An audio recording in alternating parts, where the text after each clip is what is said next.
C'est cela votre soif, devenir vous-même, des offrandes et des présents. Insatiable, votre âme aspire à des trésors et à des joyaux, parce que votre vertu est insatiable dans sa volonté de donner. Je vous le dis, un tel égoïsme est saint et sacré. Pourquoi est-ce que je vous ai sélectionné ce passage? C'est parce que, selon moi, ça répond totalement, enfin c'est un peu un contre-argument, une réponse à la vision un peu française qu'on a de l'entrepreneur, comme un égoïste, souvent animé par l'ambition personnelle, l'envie de réussir, etc. Bref, des choses très auto-centrées, et qu'on va souvent opposer en fait à des figures un peu plus traditionnelles du don, genre un professeur, un soignant, un médecin, etc.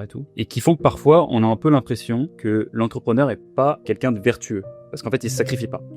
On a l'impression qu'il construit pour lui. Et je trouvais ce passage intéressant parce que c'est une croyance, ce que je viens de vous dire donc précédemment, qu'en fait pas mal d'entrepreneurs ont et de mecs qui n'ont pas monté de boîte ont et qui limitent, je pense, grandement le développement d'eux-mêmes en tant qu'entrepreneurs et donc le développement de leur boîte. Parce que ça crée un genre de culpabilité de réussir. Et je trouve que Nietzsche donne un contre-argument assez convaincant. Et donc je pense qu'il peut vous libérer de telle culpabilité avec deux choses. Les égoïstes, c'est pas ce qu'on pense. Et se privilégier soi-même, c'est la meilleure façon de faire rejaillir des trucs sympas sur les autres.